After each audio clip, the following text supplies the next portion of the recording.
வணக்கம் நேர்களே, நான் உங்கள் ஜோதிடர் மாரிமுத்துராஜ். நேர்களே, உங்களுடைய ஜாதக பலாபலனை என்ன ரூல் படி கிரக சஞ்சாரங்கள் இருக்குது, அதன் ரூல் பிரகாரம் தான் அரங்கேற்றமாகும். இந்த பரிகாரம் சொல்லி இதை சொல்லி அதை சொல்லி இந்த கோயிலுக்கு அந்த பரிகாரம் பண்ணி உனக்கு வாழ்க்கை சுபிக்குன்னு சொன்னால் அவன் அறவேக்காடு ஜோதிடர். என்ன எழுதப்பட்டது அதுதான் அரங்கேற்றமாகும்.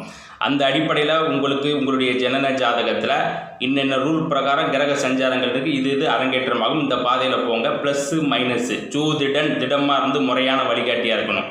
ஊரே இல்லை வழி சொல்லி கொண்டு இருக்கிறார்கள். அந்த மாதிரி அறவேக்காடு ஜோதிடரை பார்த்து 10 காசு புண்ணியம் இல்லை. உங்களுக்கு என்ன விதிப்பயனோட வேஷம் போட பிறந்திருக்கோம் அதுதான் அரங்கேற்றமாகும். அப்போ அதுக்கு நமக்கு எவ்வளோ பிரார்த்தனை இருக்குது, நம்ம எந்த பாதையில் போகணும். கிரகத்தெல்லாம் சாந்தப்படுத்த முடியாது, நம்ம தான் பொறுமை காத்து அமைதி காத்து போகணும். இவன் சாந்தி பண்ணலாம், அதை பண்ணு இதை பண்ணுமா, அதெல்லாம் உருட்டுக்க பண்ணிக்க. நிறைய பாருங்கள் யூடியூப்பில் ஜோதிடத்தை ஜோதிடமாக சொல்கிறதுக்கு ஜோதிடரே இல்லை, தேடி பார்க்கணும். அப்போ அந்த அளவுக்கு இவங்க வந்துடுவாங்க அவங்க வந்துடுவாங்க, என்ன தேவை அடித்து விடுதாங்க. இதை பண்ண அதை வந்துடும், அதை பண்ண அப்படிலாம் கிடையாதுங்க.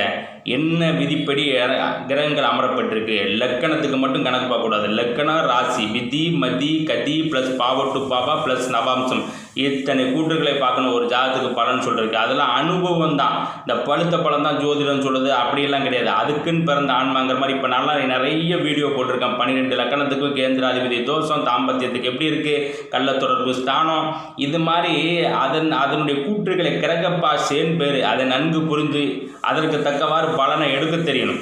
சும்மா மேலோட்டத்தில் ஜோதிடம் சொல்கிறவங்க போய் பார்த்து, அதாவது நல்ல நேரம் காலம் இருந்தால் நல்ல ஜோதிட அணுகுமுறை கிடைக்கும். இப்போ என்கிட்ட நீங்கள் ஜாதகம் பார்க்குறதுனால உங்களுக்கு உடனே வசந்த காலமோ மைனஸோ ப்ளஸோ நடந்துடாது. அது உங்கள் ஜாதகத்தில் எழுதப்பட்டிருக்கணும். நான் உங்களுக்கு வழிகாட்டியாக இருக்கணும்னு எனக்கு இந்த விதிப்பயன் இருந்தால் தான் உங்களுடைய ஜாதக கட்டத்தை பார்க்க விடும். அம்மா என்ன எழுதப்பட்ட விதி நன்கு தெரிந்து கொள்ள விருப்பம் உள்ளவங்கள் ஆன்லைன் புக்கிங்கில் அப்பாயின்மெண்ட்டை பெற்றுக்கொள்ளலாம். ஜோதிடம் 100க்கு 100 இல்லை 100க்கு 1000% உண்மை. ஜோதிடம் பொய்க்காது. என்றைக்குமே ஜோதிடர்கள் பொய்க்கிறார்கள். நீங்கள் கவனமாக இருந்துக்கோங்க. பரிகாரமும் கிடையாது, இந்த பண்ணாத எதுவும் பரிகாரம் காக்கா உட்கார பணம் போல போல. அதுக்கு தான் துட்டை நீங்கள் நிறைய செலவு பண்ணவே வேண்டாம். என்ன எழுதப்பட்ட விதி தெரிந்து கொள்ள விருப்பம் உள்ள ஒரு புக் செய்து கொள்ளலாம். வாழ்த்துக்கள், பாராட்டுக்கள்.